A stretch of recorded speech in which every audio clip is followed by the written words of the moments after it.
Siempre al amanecer, mi camino a recorrer me llama y me lleva, solo verte al fin. Hola oyentes de Radio Sefarad y bienvenidos de vuelta a Caminar el Judaísmo junto a Etel Barilka, que está con nosotros. ¿Qué tal, Etel? Muy bien, Jorge. Aquí disfrutando de estar con vosotros.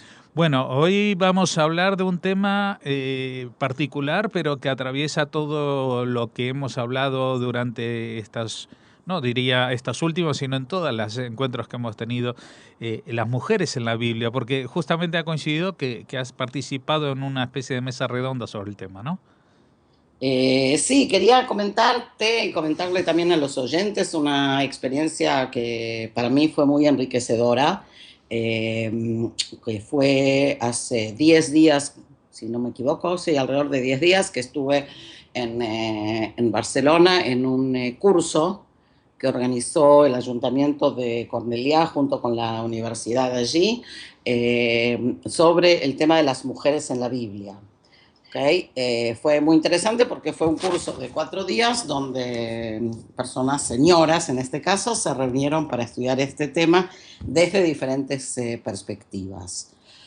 Y creo que es uno de los temas que vale la pena, a lo mejor que lo pensemos también como un tema, ¿sabes? Para el próximo año, a lo mejor arrancar con este tema de manera más ordenada, porque cuando uno habla de las mujeres en la Biblia, generalmente termina hablando de cosas muy actuales, ¿sí? Que creo que eso es lo interesante, cómo aquellos prototipos de mujeres, aquellas figuras femeninas tan distantes en el tiempo, siguen marcando de alguna manera nuestra actualidad.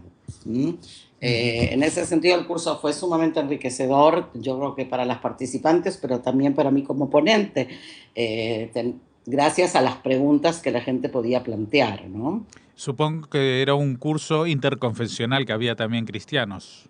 Era un curso interconfesional. No, el curso no se planteó desde lo confesional o no confesional.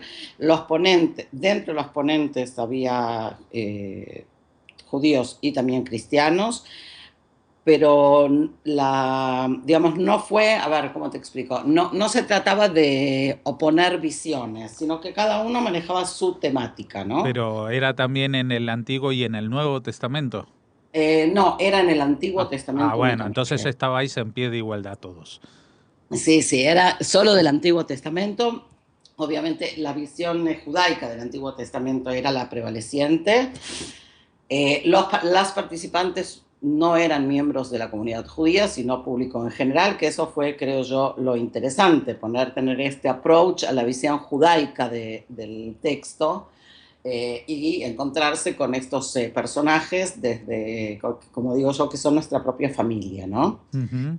Con una visión muy dialogal, muy abierta, que como bien mencionaste, es un poco lo que tratamos de hacer también en este pequeño rincón radial que tenemos, donde tratamos de alguna manera de entender que podemos leer la Torá con como en hebreo decimos, a la altura de los ojos, o sea, en un plano de igualdad, que podemos leer la Torá y encontrar en ella los mensajes relevantes para la vida de hoy, y en este caso específico se trataba de leer sobre mujeres a partir de la mirada de la mujer, ¿sí? Uh-huh. Creo que el enunciado más importante es ese, que cuando nosotras como mujeres leemos un texto, cualquier texto, no solo la Torá, obviamente lo leemos a partir de nuestra propia experiencia. Del mismo modo que si una persona es anciana, lee el texto a partir de su experiencia, y si es un niño lo lee a partir de la suya. En este caso, nuestra condición femenina también influye en la lectura. Ese es un aspecto. Y el otro aspecto es que nos centramos en leer las figuras femeninas, ¿no? Uh-huh. Uno de los temas que, digamos, yo abordé 2 ponencias. Una tenía que ver con el tema de las matriarcas, básicamente, y fundamentalmente sobre el tema de la esterilidad en las matriarcas, uh-huh, que ese es también un tema apasionante si pensamos que justamente las figuras que son las grandes madres del pueblo son estériles. cierto. Y por otro lado, esa fue una de las ponencias y la otra ponencia tenía más que ver con lo que se suele llamar mujeres en segundo plano. O sea, mujeres que aparecen o que no aparece su nombre, ¿sí? Por ejemplo, la mujer de Lot, la mujer de Manoach, la mujer de, ¿ok? Sí, sí, sí. O las hijas de Lot, ¿sí? Y que de alguna manera quedan como en segundo plano al no tener nombre, pero por otro lado, a partir de su acción, quedan en un primerísimo plano en este caso, ¿no? Hasta mujeres que no aparecen, como yo que sé, la mamá de Abraham, ¿sí? Ujú. Nosotros cuando leemos la historia de Abraham, leemos acerca de su padre, pero De nunca... Teraj, claro, sí, sí. Es más, la canción famosa es La mujer de Teraj. No dicen su nombre. La mujer de Terach. Ahora, Sí, en la Torah en sí, la mujer de Terach ni siquiera aparece. claro. Ahora, esta canción famosa que tú mencionas, La mujer de Terach quedó preñada, Ujú. está basada en un midrash. ¿Sí? Está basada en uno de los midrashim importantes que tenemos, que nos relata justamente acerca de la madre de Abraham. ¿Sí? Del embarazo, de la anunciación de ese hijo, de cuando le dio a luz. Justamente lo que hace el Midrash, como en muchas otras ocasiones, es llenar esos huecos de información que no tenemos. Ujú.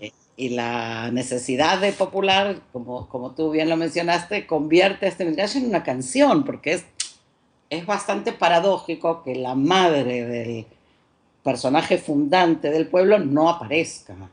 Ujú. Si no aparecería el padre, ok, pero al no aparecer la madre y el padre sí, es como que falta esa pata, ¿no? Una preguntita. ¿La mamá de Moisés sí aparece con nombre? Sí, Yochebed. Ajá. La mamá de Moisés aparece con nombre y aparece también su hermana Miriam. Sí, no, no, claro, pero no, decía porque hay un cierto paralelismo entre la Sí, leyenda del nacimiento de los dos, ¿no? Que estaban anunciado y estaba prohibido de alguna manera que... claro, este motivo, si lo vemos ahora, no desde el punto de vista de la fe, sino desde el punto de vista literario, ¿sí? Ujú, Este motivo literario de un nacimiento anunciado de los varones perseguidos, ¿sí? ujú, Va a aparecer también en Moisés, como bien lo mencionaste, aparece en el Midrash adjudicado a Abraham, ujú. ¿sí? Y va a aparecer posteriormente adjudicado a Jesús. Claro, Es evidentemente, en la exactamente misma la historia. misma, digamos, el mismo motivo literario. Ujú, La diferencia fundamental que tenemos es que en el caso de Moshe estamos hablando de Torá, o sea, estamos hablando de libro canónico, mientras que en lo demás estamos hablando de Midrashim. ujú. ¿Sí? Es de suponerse que el Midrash parte de la interpretación, digamos, de la historia de Moisés, ¿sí?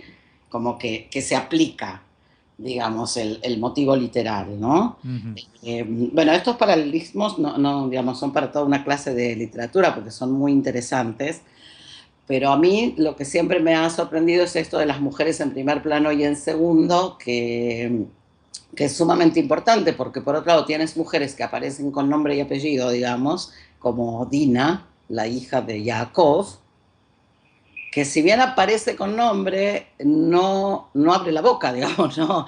Es una figura totalmente silenciosa y silenciada en el texto, Ujú. a pesar de que es, bueno, del episodio tan trágico que acontece, de su violación, etcétera, ¿no? Entonces, como que no necesariamente es el nombre lo que le da presencia. Ujú. Nosotros, guiados por nuestra mentalidad del siglo XXI, enseguida vamos y buscamos el nombre, ¿no? Si no las nombran, entonces no están. Parecería que no es tan sencillo, que hay algunas mujeres que están nombradas, pero están totalmente en segundo plano, mientras que hay otras que son totalmente anónimas, pero que su acción perdura hasta el día de hoy. Ujú. ¿Ok? Entonces, bueno, esa fue la segunda ponencia, que como ves son temas a mi gusto muy, muy importantes, a los cuales podríamos dedicarles muchísimo tiempo y que el público también participó muy activamente a partir de las preguntas. A propósito, tenemos el mismo tema del embarazo y la anunciación en el caso de Shimshon, ¿sí? Ese no lo tenía registrado yo. Que mencioné ahora a Manoach, que es lo mismo, la mujer de Manoach, no sabemos su nombre, ¿sí? La madre de Shimshon, no sabemos de Sansón, no sabemos su nombre. Sin embargo, esta mujer, que podríamos decir está en segundo plano, es totalmente activa. El ángel le aparece a ella, le anuncia el nacimiento del hijo, le transmite cuáles son las conductas que tiene que realizar para su hijo que va a nacer. Es ella quien le transmite al marido la anunciación de este hijo, ¿sí? O sea que de ahí a decir que es una figura que está en segundo plano, estamos muy lejos, ¿no? Y se vuelve a dar aquí este mismo mecanismo, digamos, de la anunciación del parto, ¿no? De aquel que va a ser el conductor o el salvador del pueblo, ¿sí? Si es Sansón, o si es Moisés, o si es Abraham, ¿sí? Entonces es muy interesante mencionarlo. Y bueno, y como te decía recién, el tema de las matriarcas, que a mi gusto es un tema muy, muy importante, porque yo creo que el tema de que las matriarcas eran estériles, aparte de que es una paradoja en sí, viene a traernos también un mensaje muy importante, y es recordarnos que el judaísmo no es un dato biológico, sino que tiene más que ver con una opción y una elección de fe y de vida y de conducta moral, con la adhesión, si tú quieres, a una ideología, a un pensamiento, y no con la transmisión vía sangre o vía vientre. ¿Sí? Aunque esta es esto que has señalado justamente es lo que se suele mencionar más como tema de la halajá, que judío es quien nace de vientre judío. Sí, es verdad, desde el punto de vista normativo, pero son dos cosas diferentes. Cuando uno dice judío es quien nace de vientre judío, la pregunta es a qué se está refiriendo. Si se está refiriendo a que es solo judío quien nace de vientre judío, o si está diciendo que el hecho de conocer la identidad de la madre es el que me permite saber cuál es la identidad del hijo. Que son dos cosas diferentes, ¿sí? Bueno, esto es un tema que, como dices tú, son temas grandes, y que creo que, por lo que estás diciéndome, pues después de Rosh Hashanah y las fiestas, me parece que vamos a tener que caminar con las mujeres por el judaísmo, ¿no? Vamos a tener que caminar con las mujeres. Yo te digo, así, para cerrar este punto, para que te quedes tú pensando y también los oyentes, ¿no? Si Abraham y Sará no hubieran tenido un hijo, igual hubieran sido el padre y la madre del pueblo. ¿Okay? O sea, nos plantea ya el Midrash, Rashi lo planteó antes el Midrash, que cuando Abraham y Sará salen de la tierra de Ur, de los caldeos, para dirigirse a Canaán, los acompañaban los hombres y las mujeres. ¿Qué hombres y qué mujeres? Aquellos que se habían adherido, ¿sí?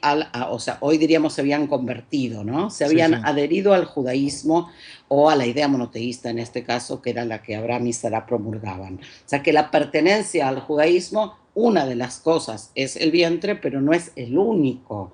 Y creo que el tema de las matriarcas viene a reforzarnos esto, ¿no? El mensaje de la adherencia a un camino de vida, al cumplimiento de las mitzvot, a la elección de un Dios, etcétera, que, como bien dices, podemos volverlo a hablar después de las fiestas, porque es un tema apasionante. Un tema apasionante que vamos a dejarlo aquí para quedarnos con hambre y con apetito de mucho más. Muchas gracias, Ethel Barilka, por habernos acompañado en este camino que hoy es casi el inicio, es como una bifurcación en el camino, vamos a ir tomando en el futuro. Muchas gracias por estar con nosotros. No, gracias a ti.